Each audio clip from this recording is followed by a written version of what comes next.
Welcome back. Shotmakers Club, episode 3. I'm your boy Marcel Howard. I got my brother Coach Eric Whaley. What it do, baby? Yeah, E. Lead My us. brother Josh Cornelius. Lead us, E. So Prolific Zone. You already know what's going on, fella. How y'all doing? Happy y'all to good? be back. Thank you for joining us. We're So- going to jump right into it, guys. Let's talk about that impromptu press conference from the Knicks. I'm going to be as politically correct today about the Knicks because I do a lot of junk talking about the Knicks. So it's more sad than anything. It's terrible. Like, what projection did you have for your team going into the season? That's my thing. You're gonna like they putting Fizdale on the hot seat, but it's like, look who y'all went and got for this man. Literally nobody on that team matters except R.J. Barrett. None of those players are gonna be on that team in 3 years except for R.J. Barrett. This all went downhill as soon as the draft lottery happened. Absolutely. This It's all been went unraveling. downhill. You It's know been what I'm saying? And I think, the fact that they went and they put all their eggs in that Kevin Durant, Kyrie Irving, basket. Yep. And, it's like Katie said, our generation, like, we didn't grow up seeing the Knicks good. Like, I think when I was probably like 7, 8, maybe 9, the Knicks were okay. I remember they went the year the lockout, that 99, Yep. 2000 There year you was go. the year that they went to the finals against the Spurs, and that was it. Yeah, to be honest, I don't even remember a time where I was like, oh damn, look at the Knicks. Look at the Knicks. They had the mellow years with JR, Iman. Those were like the last Knicks tape. years. Shout out to the Knicks tape. Shout out Yeah, to Knicks Iman. tape. That's Iman one. just got signed today. Yeah, shout out to Iman. Just got signed today. He There didn't you get go, signed Joe. today. You didn't? I mean, To the Nets. yeah, Yeah, to the Nets. he signed I the saw Nets so something he that could was do like music with his girl. I saw something that said he was signed until Wilson Chandler gets back from suspension. He signed. I don't know. I gotta look into that because that's weird. Man, signed Iman music. is definitely a NBA. He's an NBA player for sure.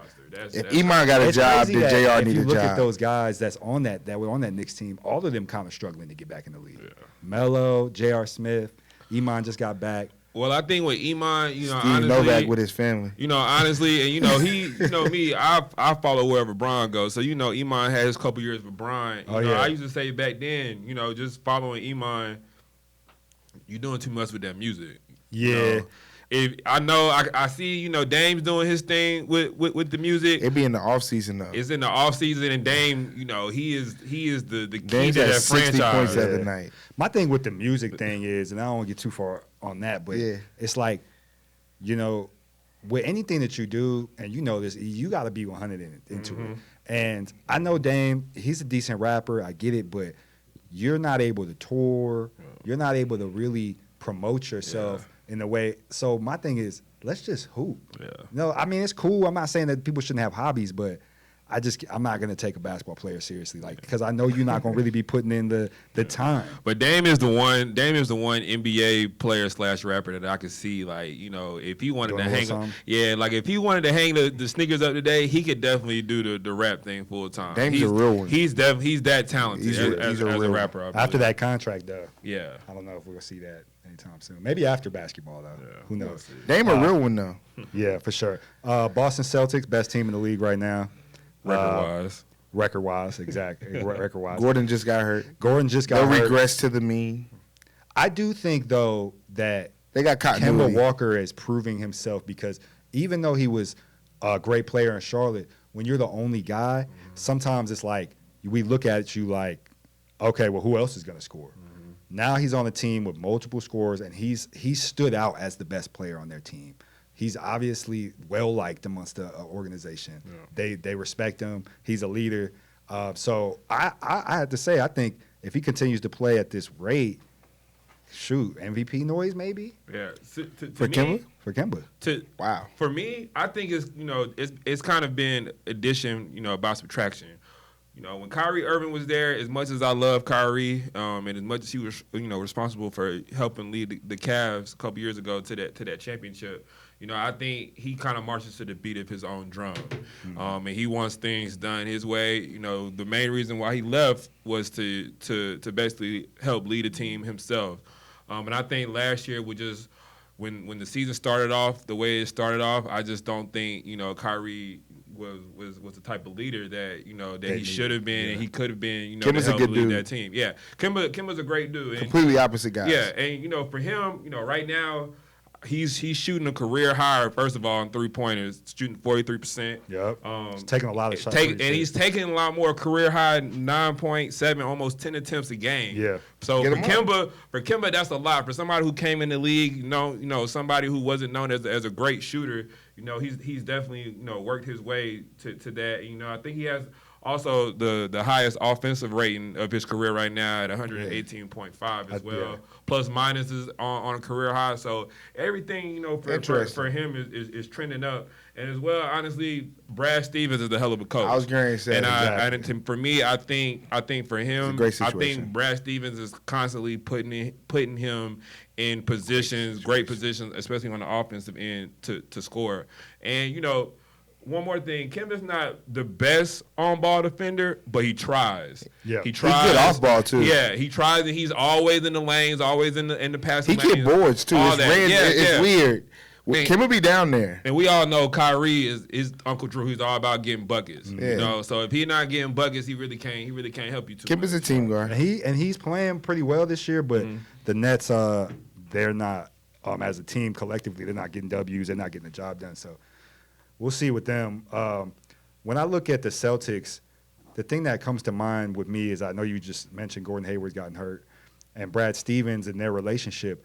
I feel like, and you guys can give me your opinion on this, I feel like that their relationship may have gotten in the way a little bit. I know Kyrie wasn't the leader he was supposed to be, but we can't give Gordon Hayward a pass. Last year he was terrible. Yeah. And I know he was playing pretty well this year. Yeah. What I'm worried about with them is now he's hurt again. When he comes back, is it going to be the same? Are they going to thing? force him? Are they Are going you to going to force him? Because you got other guys that can. they shouldn't. They And should. Jaylen Brown If anything, played you well. learn from last year, and you ease him back in instead of forcing him. Yeah, and I mean, let's also not forget, a lot of these guys were on that Celtics team that pushed that Cavs team to 7 games without Kyrie. Yep. Yeah. So They as were young ready. as they are super experienced. Yep. And Terry Yeah, was yeah. pressed. Like Terry's, Just like Philly, what we was talking about Yeah. Philly that day. Exactly. They have the experience. Yeah. Moving away from the Celtics, I wanted to get into some teams, some sleeper teams, because we've been surprised by a couple teams. Phoenix looks good. Yeah. They lost to the Lakers the other day, but they competed. They look good. They look good. I think Rubio- they're 6-4 now. Rubio for them is big. I feel like that might be Rubio has better. been huge. Baines has been huge. Yeah. We talked about him Tippy last toes. Yeah. week. He's I played told y'all. well. Told so y'all, you bro. got Aaron Phoenix. Baines, bro. Bryce, don't shake your head back there. Phoenix has been good. I think we were saying Minnesota's been good. Yeah, Minnesota's been good. With Towns Towns got into another scuffle today with Rudy Gay. Yeah, Towns. Yeah. Yeah, Cat. Don't nobody respect him, so he's trying to have to get his respect. It's time. I respect You gotta that, earn though. that It's respect, though. time. It's Yep. time, bro. And He's been in the league for a minute. I think the most surprising team so far, for me at least, has been the Toronto Raptors. Yeah. They have played. First of all, Siakam is playing outside of his mind. Nick, they got a great head coach. I think Nick Yes. Nurse doesn't get enough credit. He deserves it. He's a great coach. Because even without Lowry, they were still able to beat the Lakers. And I don't know who I think Boucher at this is. point, Boucher. Wow. But who is Boucher? Boucher? Wow. Bruh, somebody Played just tell so me who well. And he had a Boucher good- is. Yeah, he had. I might not even be saying his name But right. see, that's so the thing go in about the the comments Raptors. and let me know. I think with Masai, you got a guy who is Yeah. great. NBA Africa. Exactly. They great talent evaluator, especially amongst like the second round, late first round. Overseas guys, say it, bro. undrafted The guys. overseas The dudes, bro. overseas They guys, get- he does a great job because this is the thing about a Toronto or maybe like a Utah, San Antonio. San Antonio. You kind of got to go after those overseas guys because American players don't want to play there. And Dallas has done a great job of that as well. Yeah, I was gonna say yeah. You know, but I think Toronto so far this year, I mean, I wouldn't be surprised to see them end the season like top 3, top 4 in the East. Yeah. They're going to be at least a good team. Nobody who plays against them in the playoffs is going to be like, oh, yeah, we got this. No, Nah, that's absolutely still not. a great team. They're still championship tested, and they got something to prove. Yeah. Van Vliet, Siakam is definitely going to be Van an Vliet's all-star this tough. year. VanVleet. He's tough. He's tough. Shout out Rockford, Illinois. For me, I'm just gonna keep harping back. Josh know from our arguments in the group chat, man. I'm on this Phoenix Suns bandwagon hard, man. The way Devin Booker scores. I'm a Devin Booker fan. Yeah. I got a spot for him. I definitely when that contract ends, I definitely got a spot for you. Yeah, LA. I'm We gonna got a tell you. spot for him, I'll be man. honest, And I've been critical with Devin Booker. We've had our arguments. We've gone back and It's forth been with it. 1 versus 2. I've been critical Yeah. with him, and it may have been unfair when you look at their team and the coaching that has been every year a new coach. I think they got a great coach now, Monty Williams. Great coach. Shout out to Monty. And He's coached a young player that was coming up. Yep. In the past, the thing about Devin Booker, because dude could fill it up with the best of them. But when your team has a better plus minus with you on the bench, I think that's something you got to look at. This year so far, I think he's still 50, 90. I mean, he's playing good defense. Yeah, against the Lakers, he had 9 or 10 assists. Yeah. His game is getting better, and he's a great scorer already. So the other things are what we're looking for now. Yeah. And he's showing us that year. I expect to see a first-time All-Star from Devin Booker this year. I mean, you gotta think about it. He came in the league. A lot of people, they get it. To me, they get it misconstrued when these one and dones come in the league and they expect them to be able to lead a franchise right away. LeBron's, Kobe's, all these, great, They don't one just and come out done, of thin like air. not even one and done players, one and done high school players. Yeah. They don't come around every year. Just because a kid comes out of school after his first year, he's the number one draft. He's not number one draft pick, but a first round draft pick. Yeah. So what? That's just the way the NBA landscape is now. You have to draft when they draft these kids, 1 year out of college. They're drafting potential. They're not drafting off of what can you do for me right now. And the NBA is not no boys allowed. That's what it stands for. These kids are coming in as kids, as boys, playing adults. Just 2 years before they were literally on a high school basketball court. Now you're asking to guard LeBron. I remember I seen a little quote from Jimmy Butler was talking about Tyler Herro. I think Tyler Herro said Devin Booker was his favorite player growing up. And he was like, he was in the game, and Jimmy Butler was trying to guard Devin, and Tyler was like, bro, back up. I got this. Like, I like Tyler Herro. I take Tyler Herro. They're comparable. And that's people don't see it, but their game, you can see it in Tyler. And let's he watches a lot of Devin. Let's not forget, too, Go ahead. Yeah, the Suns are hooping without DeAndre Ayton. Yeah, we don't know what this team is, bro. We're like, honestly, we really don't know. Because if you sub Baines and Ayton, like if you're doing that defensively, that's big solid. time. That's solid. With Oubre and all them wings and all them long. You mentioned Miami. They've also been played well. They're running like a zone defense against everyone. They're the best three-point defensive team in the league. Yeah, it's actually working pretty well. Which makes, I mean, you get a day to prep guys in the zone. Eric, you get a day to prep.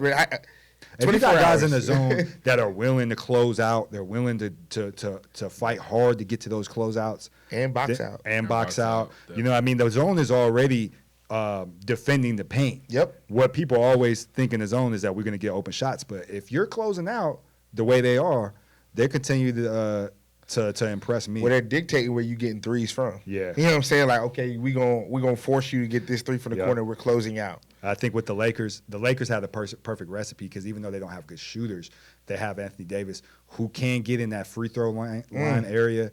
And that's really, I think, when you're going against a zone, that's where you want the ball. The ball getting the paint, it's a wrap. Get it to right there during that free throw line. Let him turn around. Okay, they're not pressing me. I can shoot. Oh, they left my guard over here in the corner open. I could pass it to him. Here comes Dwight Howard, lob. So corner. The Lakers were able to work with that. But, man, they're a playoff team. So far, this season has been not exactly what I expected from certain teams. Which ones? The ones we just talked about. Miami, for sure. Phoenix, for sure, because I definitely didn't think they were going to be good. I want to say a lot of these teams that you're talking about that we are not expecting, you got Atlanta just beat Denver last night. I think a lot of these players got most improved players on the team. Like, there's a lot of players out here that are like, okay, wow. Who do you think right now, if you had to choose your most improved, who would it be? It's tough, bro, because there are players that are taking another. Like I was talking about in the group chat today, Siakam took another step that I didn't know was there. Yeah. Like, okay, he took a step last year. Siakam Now was he's most taking improved another last step. year. And I don't know what this step is. But Yeah. it's another step where it's like, ooh. I think if he can get he was most improved last year. Yeah, so it's But he like averaged like what 16 a game last year. where are we at right now? So if you get up to like 26 a game for the season, wow, you might be back to back most improved. Wow. So you know what I'm saying? Yeah. And so, but you put that with other players that are playing well. There are other people that are playing really well. Yeah. And so it's like, ooh, wow. There's a lot of players. So I just think there's a lot of players that are playing well. What was you brought this up earlier? Sabonis is playing really well, and the Pacers are playing well. I like Brogdon. Yeah. For them, I think he got all-star numbers. I think Milwaukee is missing him, even though they're still going to be a good team. Bro. They're missing him. Eric Bledsoe can't shoot like him. I love Bledsoe a lot. And I like Bledsoe. He's a dog. He's a dog. I don't trust him. Malcolm Brogdon is a dog in a lot of different ways. Okay, he's a lot more efficient of a dog than the way he goes about his business is a lot more efficient than the way Eric Bledsoe goes about his. He don't have to over dribble. He's not. His athleticism isn't what wins. Yeah, you know what I'm saying. So Malcolm Brogdon is almost averaging a double for them, which is big with Vic. You know what I'm saying? And all these other guys that they got. I think they're really talented. They got a lot of young guys. Yep. I'll do you one kind of like a sleeper pick, a dark horse for most of them. Bring them to me. I love it. I'm just gonna go Trae Young, man. Bro. Trae Young. I'm happy we bring him up. You tied that in. That was a great bridge, Eric. That's a great Young bridge. has been going to work. And 42-11 against the and his Nuggets team is winning. I asked this They're question winning. like, bro. without John Collins. But this is the thing. This is second year trade. Like, where do we go from here? Yep. Because if this is second year trade, then what's 5-year trade look like? Yeah, and I think with him, it's like, when I see him on the court sometimes, man, he really looks like a child sometimes against like these bigger guys. But he's first of all, the ball's on a string. Yeah, every time. He's so polished. He's never rushing. Yeah, you he know, makes the perfect the pass. little nutmeg that he made, and to pick it up and shoot, turn around, look at the bench, like he knows. Bro, sometimes he throws bounce passes before people were in the area with. I'm like, who was that? Oh. And honestly, who I compare him to as far as his game. This might sound crazy, you know. Obviously, the Steph Curry comparison, the is shot, because but of his there's another- range, but his passing ability, man. I see a lot of Steve Nash in him. I see a lot of Steve Nash in his passing ability in a way that he can finish his the 1 foot shots, all the the off balance shots that he hits around the rim. Off-foot It's a lot of layups. Steve Nash in him. A lot of Steve Nash. I can see that. He's Them very bounce efficient passes in in the the pick and roll, the bounce passes in the lane. and I think if you surround him with cutters. Jabari been It will playing do you crazy anything. with him with no John Collins. Yep. And Jabari is springy off the cuts. So look, let's move forward from the sleeper teams, and let's move into some teams that are on the opposite spectrum, where they're not having the seasons they expected. Maybe they need to make some moves. There's 2 trades that I want to talk about. We'll start with the first one. I think, what does Portland have to do? Portland is definitely. They don't have any wing players. They are struggling. Nurkic is hurt. When does he come back? I don't know. Yeah. Honestly, with Portland, to me, it's not so You much relax? their roster, man. They've been needing that wing scorer, and that would Not definitely even a probably scorer, help. just a wing somebody. They've been missing that, but for me, man, like. It's the coaching. Like I love Terry Stotts as a coach, man. But sometimes you just need a different voice. And too many times I feel like the Trailblazers lose games that, and it's the same story over and over again. They're up in the fourth quarter. Like the other night when they played the Clippers, they were literally up 10 points in the fourth quarter. Bad decisions. But the same way that they got up 10 points is the same way that they lose their 10-point lead, man. Yep. I feel like in crunch time is Dame and CJ or buzz. And that's fine, but get me into better some shots. stats. You gotta get a better shot. I need better. You can't give me Dame Lillard at the top of the key with Pat Bev guarding him. It's not gonna work. Not every You night. can't give me CJ on the wing with Kawhi guarding him. It's not gonna work. They're too small. They're too miniature in stature as guards in this day and age in this NBA to be able to score efficiently for 12 minutes a game, for 12 minutes a quarter for 4 quarters. It's not going to happen. Eventually, they're going to go cold, whether it's in the first half or the second Wherever. half. You know what I'm saying? They're desperately in need of a wing and more scoring. Yeah. The person that I like for them the most, and I know this doesn't fill their need at the wing, but I like Kevin Love for them. Mm-hmm. I think that would be a perfect fit. He's from the area, or he's got some ties in Portland. Interesting. And I haven't thought of that. That's good. That's good. and I think Cleveland, I know at one point they were like, he's untouchable, but come on, bro, we don't believe that. So Portland for sure. What would you give up? What would I give up? I think Whiteside. I don't know if I like Whiteside. I don't know if they can get rid of I don't know if Whiteside. they can get rid of Definitely him. can't Until after, like that January 12th, February. It's somewhere around the new year that you can start trading people that you just I signed. just don't know. Like, for instance, like, I just don't know. Like, I know they got Nasir. I don't know what's going on with that. He barely touches the court. No, you he know, doesn't play very Anthony plays. Anthony plays, but again, that's another miniature guard who go get buckets. Yeah. Like, you literally went and got another Dame, another CJ, and it's You're overloaded. So that's why I'm saying you Yeah. have to. I feel like the only asset that they can move is CJ. their money is all tied up in those two. yeah. I feel like he's the only asset you can move. And that day, I ain't gonna lie, and I like CJ a lot. I love his game. I think he's got one of the smoothest games in the I got a NBA. spot for him. But that too. day when Dame had 60 and they lost, and CJ was 4 for 19. That was That was the indictment for me. That is one of your. It's not even the fact that CJ's not good. It's not working. Yeah, it's I don't like it. I know that they have a very. I think Mark Jackson might be able to help them. Ooh. Like I was talking if Mark you Jackson. go in a Every different time Mark direction. Jackson's been name dropped on this podcast, 'cause I can't wait for Mark Jackson to get a job. It's gonna be a celebration. I'll I'll might tell. have to do an episode. Yeah, just for Mark. So, I want to so- queue up the Mark Jackson Yeah. YouTube. So Portland is a team we think we need to trade. I also think OKC needs to make a move, and the reason why I think that is shout out to Jacob Hall, Yeah, Jacob. because I know he's been wanting us to get on OKC, and I like some of the guys they had on their team. Yeah. Shea Gilgeous-Alexander's been playing very well At the this top, year. he's untouchable. He's a most improved candidate. Yes, he continues is. to Yes, play he the way is. Yes, he is. But the thing with me the problem I have with OKC is this: are you rebuilding? yeah, I mean, to me, It's mutually exclusive. I think to me, that's what I was in the mind. I was in the mindset that they were rebuilding. But They they have got assets. guys on their team that are veterans that can play, that are assets. Yeah, like Steven Adams is gonna they need to use that as trade bait. You know, get clear that cap space. That he can definitely help a contender somewhere along the line. When you get, Adams, Gallinari. I feel like SGA obviously is a CP3. pillar. It's a player that That's a okay, guy this you is a keep. guy we keep. You keep him. And Even, this is year 2 for him. I think by year 4, year 5, when the time to pay him, I feel like they should have filled out a roster. Mm-hmm. They got all them draft They got picks. 3 years to fill out a They got roster. all them and draft picks. SGA is gonna make a decision if he's gonna stay there or not. Because by that time, I feel like he's gonna be a serviceable NBA player. Yep. So So, I think it's up I'm to with them. you on Steven Adams. I'd like to see Steven Adams on another team. Yeah. What? I got to Maybe trade Boston, but So- we'll see. Somebody was talking to me today about Popovich getting a hold of Jonathan Isaac and Terrence Ross for DeRozan. I did see that. Orlando Magic, they're interested in getting DeRozan. I'm not a big DeRozan guy, but I'm not a DeRozan guy, but I know what they're doing. The I see Magic it. got to fill seats, and they know if they in the East, if they get DeRozan with Vujic and what they got, Yeah, they can go to that's the a playoffs. playoff. Yep. So, you know what I'm saying? So I know what you're trying to do. OKC, and then the third team on my list, and I think this could, however you feel about this, I'm not sure if Golden State needs to make a move or if they're just going to tank. Because what he brought up earlier to me was a good point.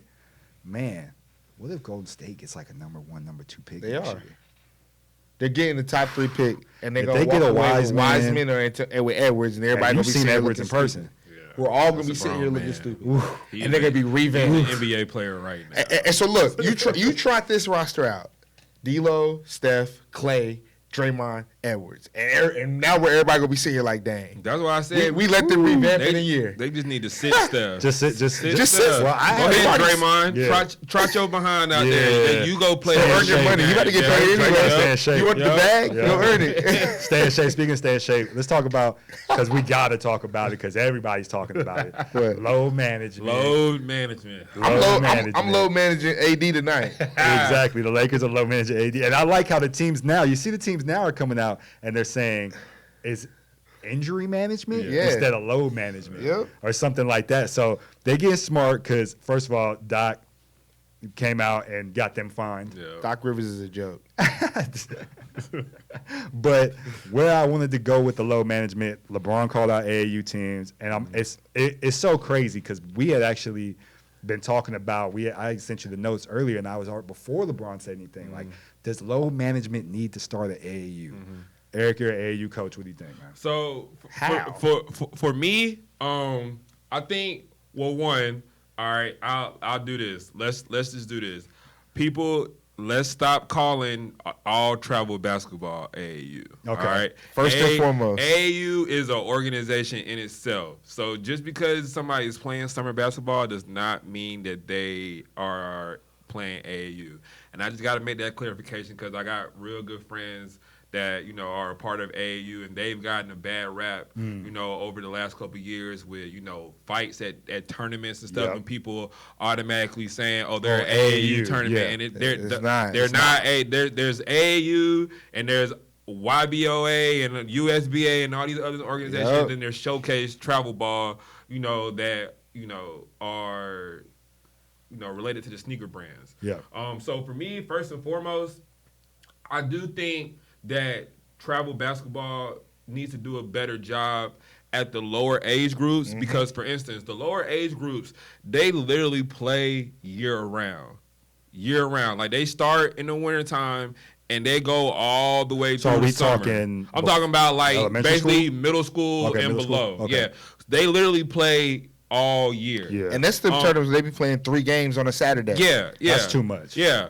8, 12, and 4. Now, as far as you know, when you get to the high school level, I actually think it's gotten a lot better from what it used to be. Back when I played, literally, I remember going to the King James Shootout, LeBron's tournament, in Ohio, and we literally played 5 games on a Sunday, not a Saturday, on a Sunday with 7 players. Trying to get to the championship. Yeah, trying to get to the championship. Because it's like 200 teams in this tournament. That's how they be. And that might be, and maybe not LeBron, but other people who's getting money off of it. That's just being greedy. Yeah, and to me, it's because, you know, travel basketball and this summer basketball thing has become watered down. You know, now there's a team literally on every single corner. It used to be only the elite level kids played travel basketball. Not everybody played. Yeah, you played Park and Rec. You played Park and Rec. You couldn't play. You played Park and Rec. You played for the junior Hornets. Like every kid wasn't getting their backpack on a Thursday or a Friday at school, leaving early and going to Florida. Every kid wasn't doing that. You know what I'm saying? Every kid didn't have elite socks. Every kid didn't have the Nike elite socks. They weren't in stores. No, not everybody got those. You had to be elite. Yeah, you had to actually be elite to get those. Man, that's so crazy to me. Yeah, man. So a lot of people don't know the NCAA has actually, and I think it's just during live period, honestly. I don't think it's during every single tournament, but the NCAA has actually put in a rule now during the live periods where you can only play 2 games a day. So, you know, there have been measures that have been taken. My whole thing to that is, you know, we went through this time period where there was this big thing about kids getting out and, you know, playing and getting all the video games and stop staying in the house. So now it's now they're playing too much. Yeah. So I think there definitely has to be a healthy balance. Yeah. But what else are they gonna do if they don't have summer ball? They're gonna just go to the YMCA and hoop. Yeah. They're gonna hoop regardless. If you love playing basketball, you gonna hoop regardless. A friend of mine made a good point. We were talking about this, and he was saying how, you know, they may be playing a lot of games, but for some of these kids, the top prospects, it's whatever. But some of these kids, they need that to get in front of some coaches. You know what I mean? You don't know how many times a coach goes to see a top prospect and another guy impresses them. Every time. You know what I mean? So it's a fine line. I think, and to me, with LeBron saying that AAU coaches don't care, I think that's unfair. He overgeneralized. Let's just be real. Because I'll speak to that, and Josh knows. Bruh. Literally, like Bruh. I probably give too much damn time to summer basketball. I know for a fact that Eric and the others involved in his organization AAU have gone driven to South Carolina to pick kids up for practice. I literally drove 3 hours to go pick a kid up. For Josh sure. just rode with me Right. 3 hours to go pick But a we kid do up. shifts. Aaron drive there, I drive back. Like it's we going to And get some wins, of- whatever some for of these my kids. AAU coaches, and even some of the people that were Definitely. role You models with 'em all in the my time. life, Definitely. you know. And even to this day, like I still respect these guys, Coach Addy, and you know what I mean, because yes, of course there are coaches out there that Yeah, are gonna expose and take they're bad advantage. apples in any Yeah, team, but any they're industry. to me they're just being in this as long as I've been. There are a lot more good apples Yeah, in this bro. than bad Exactly. apples. I- There are a lot more role models. Yeah. I think especially like what Eric involved in with like the circuits with the shoe brands. I feel like that. Yeah. I feel like they're doing a great job with that. Like when it comes to the amount of games that those kids are playing, Yep. those top tier, because you got to think like Eric was saying, but these kids like to hoop. Yeah. Yep.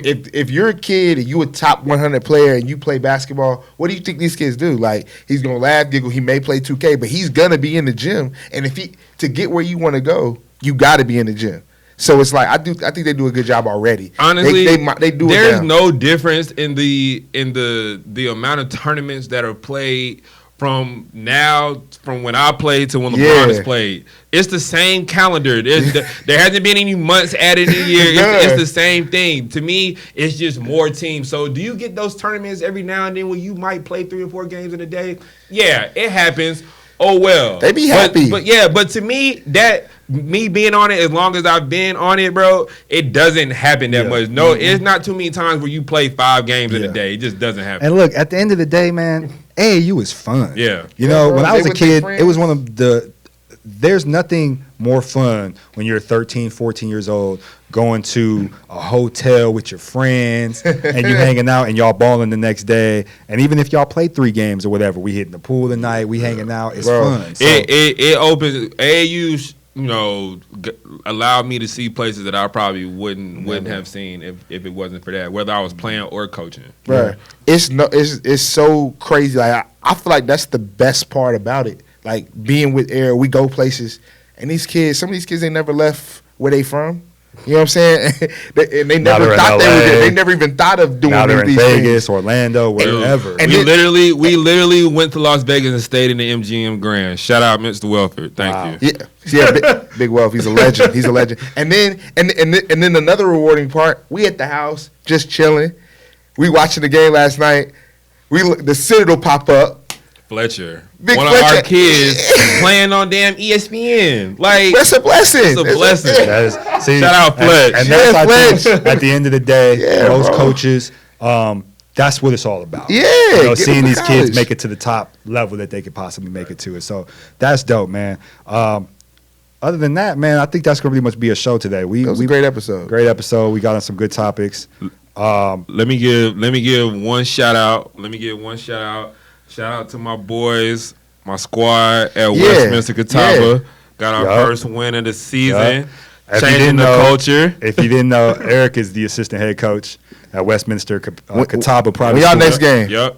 Our next game is actually tomorrow. Tomorrow. By the time this come out, it'll probably be the days will be messed up. But it's all good. Our schedule is definitely on Max Preps. You just Google Westminster Catawba basketball on Google. You'll see our schedule. Got pop some players. Up on Eric be Max out there with a Pro- fresh fade. on- They on got some Max players. Preps. And a nice Yeah, suit. we The got freshest fade. Yeah, we got a couple. We got a lot of good talent. And it's going to be a show here the next these next couple games in the year as the year goes on. We're going to be putting on the show. Shout out, So Prolific. I wanted you to give you a shout out, saying, and I also want to shout out Eat because Yes, sir. as gonna wear mine. dope I'm as gonna it wear it is to next have episode. you with us, Yep. I think it's also dope that your team, they've been so supportive. Yep. And I really it's appreciate the point that. guard's birthday today. Yeah, Is it? I don't know when this episode gonna come out, but I'm comfortable saying happy birthday to the big bro. the you point already guard, know that. Juan. You already Yeah. know that. By like the it. time you see this, it definitely won't be your birthday anymore. But damn, Yeah. we partying all You already week. know what it is. And I wore this hat on purpose because I wanted to give a shout out to Black Sheep, a staple in the city Yep. of Charlotte. That's a staple. Wow. I wore this Staple. hat just because I like Tito's. I got these Vans on my feet from. Yeah, Bryce love. Hey, shout out to Bryce behind the ones and twos. Already. Y'all be hearing Bryce's voice a little bit. Bryce Yeah. back here Nah, making people don't faces. realize we couldn't do this without Bryce, so Yeah, we Bryce really a legend. appreciate that. He's a legend. Yeah, for sure. So, and make sure y'all subscribe. We really appreciate the love we've been getting, man. It's been dope, and we just gonna keep going, man. We're gonna keep getting better. This is episode 3. I think people don't even realize, man. I know Josh has done some podcast stuff. This is my 3rd time on the mic. Exactly. Eric, you've done it probably 3 times This now, right? is my 3rd time. your I third got time. the one so prolific. So we just getting better, you know what I mean? Yeah. And just to see all the feedback, good and bad, that people have been giving us. Yeah, give it to us. I see that it makes me feel great because it makes me feel like y'all see the potential. Yep. So keep rocking with us, man. We're going to keep going. It's the Shotmakers Club, man, and we out. Appreciate it. We out.